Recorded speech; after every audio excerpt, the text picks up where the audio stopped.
le journal.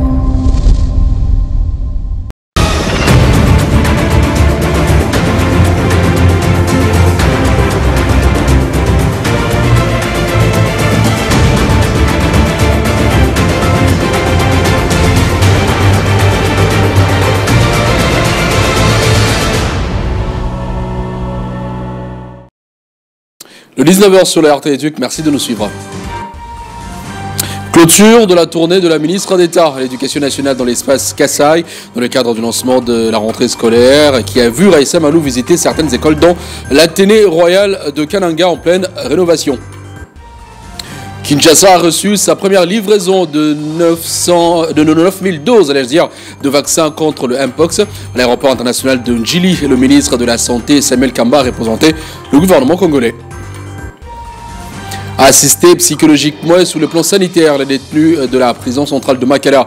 Telle est l'affirmation faite par la MONUSCO à la première ministre Judith Suminwa. Une assistance qui s'invite un peu après la tentative d'évasion au CPRK. Les détails dans ce journal.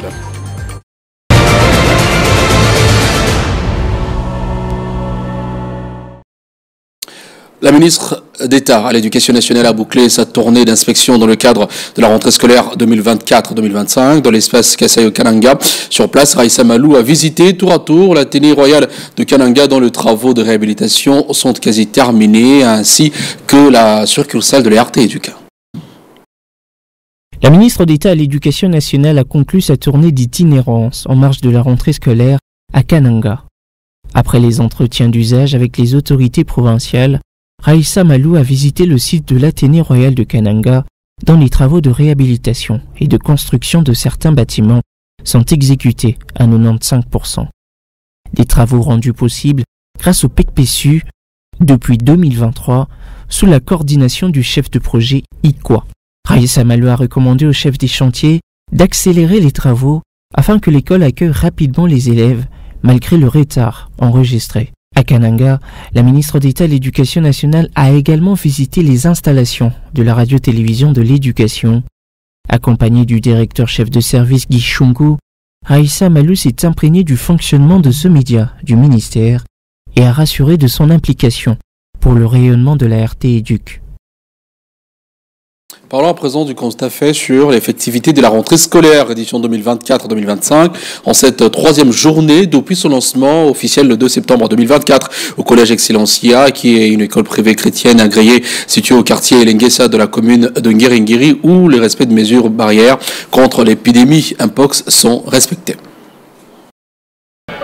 Le collège Excellencia est une école privée chrétienne et agréée dont les élèves bénéficient d'un enseignement de qualité. Ici, depuis le lancement officiel de la rentrée scolaire édition 2024-2025, les apprenants viennent régulièrement en classe, lavant les mains avant d'entrer en classe et observent les règles de distanciation pour se protéger contre la variole des singes. La rentrée est bel et bien effective depuis ce 2 septembre 2024. Les enfants sont là, comme vous le constatez sur les images. Nous avons déjà pris les mesures nécessaires.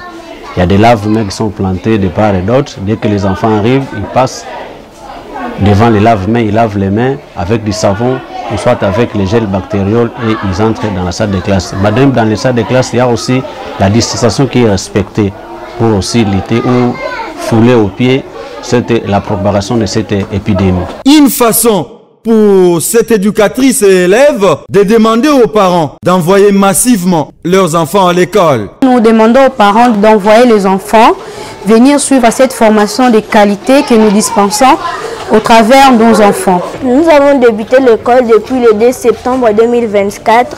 Je demande aux enfants qui sont à la maison qu'ils demandent à leurs parents de venir avec eux parce que nous avons déjà débuté l'école, nous avons avancé, mais eux, ils restent toujours derrière. Cette école privée est un véritable partenaire du ministère de l'Éducation nationale et initiation à la nouvelle citoyenneté car elle obéit au mot d'ordre de la hiérarchie du ministère des tutelles, non seulement pour la bonne formation qu'elle offre aux élèves, mais éventuellement le respect de calendrier scolaire. Aux autres écoles, de prendre pour modèle les collèges Excellencia. Réception ce jeudi 5 septembre 2024 du premier lot de vaccins contre le Mpox par le ministre de la Santé publique de la République démocratique du Congo, accompagné d'une délégation de l'Union européenne. Samuel Kamba a reçu 9000 doses destinées à desservir toute l'étendue du territoire national le temps que l'autre livraison n'arrive. À la prison centrale de Makala, la première ministre y évalue l'ampleur des dégâts après la tentative d'évasion dans cette maison carcérale. Judith Siminois ordonne la poursuite des enquêtes et recommande le respect des procédures dans le désengorgement des prisons. Regardez. Après avoir interrompu sa mission au Congo central et donné les premières directives pour mieux gérer le dossier de la tentative d'évasion à la prison centrale de Makala, la première ministre a effectué une descente sur les lieux pour s'imprégner de la situation et évaluer l'ampleur des dégâts. Judith Seminois a visité les pavillons 2, 3, 4 et 9, ainsi que le bâtiment administratif, la cuisine et le dépôt alimentaire incendié du centre pénitentiaire qui, selon le bilan provisoire, a fait 129 morts, dont 24 par balle et 59 blessés. Au pavillon 9, réservé aux femmes, la chef du gouvernement a échangé avec quelques femmes victimes de violences sexuelles lors de ce drame. Elle a insisté sur le ravitaillement des médicaments en urgence pour une meilleure prise en charge médicale de ces victimes. Pour moi, c'était aussi important de venir voir comment les choses sont en train de se rétablir. J'ai visité quelques pavillons, notamment celui des femmes. J'ai discuté avec elles. Il est important, et c'est ce qui est en train de se mettre en place, la prise en charge médicale, mais aussi assurer l'alimentation. Comme vous le savez, je ne sais pas si vous le savez, mais tout le dépôt qui servait de réserve en alimentation a été brûlé. Et donc, raison pour laquelle hier, ça a été un peu difficile de reconstituer l'alimentation pour les prisonniers. Mais là, je viens de vérifier, ils ont déjà eu... la cuisine est en plein fonctionnement, donc aujourd'hui, depuis hier, en fait, ils ont eu de l'eau, du pain, mais évidemment, ce n'était pas assez. Mais aujourd'hui, ils pourront... Hier, ils ont eu aussi du riz, mais aujourd'hui, ils pourront manger correctement, convenablement. La cuisine est en train de fonctionner. En outre, la patronne de l'exécutif central annonce la poursuite du processus de désengorgement de la prison centrale de Makala, comme prévu dans son programme d'action. Maintenant, il faut voir ensuite comment on va continuer le processus de désengorgement. Ça devra se faire le plus rapidement possible, en respectant la procédure évidemment, et les enquêtes vont continuer. Entre-temps, et en attente des résultats des enquêtes diligentées, la vie reprend peu à peu son cours normal à la prison centrale de Makala grâce aux mesures d'encadrement du gouvernement sous la coordination de la première ministre. Judith Seminois a notamment donné des instructions à la SNEL pour une autonomisation de la ligne de cette maison carcérale afin de mieux sécuriser tous les prisonniers.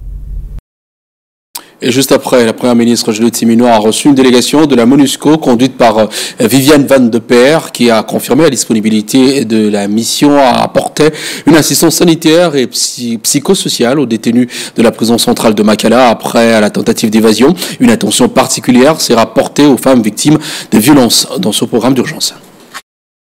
Suite à la tentative d'évasion à la prison centrale de Makala et les dégâts enregistrés, la MONUSCO a annoncé à la première ministre sa disponibilité à apporter une assistance sanitaire et psychosociale aux prisonniers affectés par ces incidents.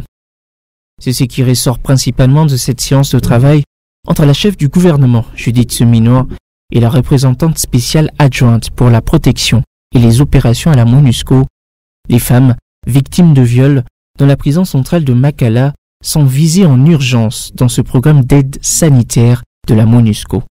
C'est l'assistance pour l'assistance d'urgence comme assistance à la santé et soutien immédiat aux victimes et particulièrement les femmes, comme des kits PEP de prévention des maladies.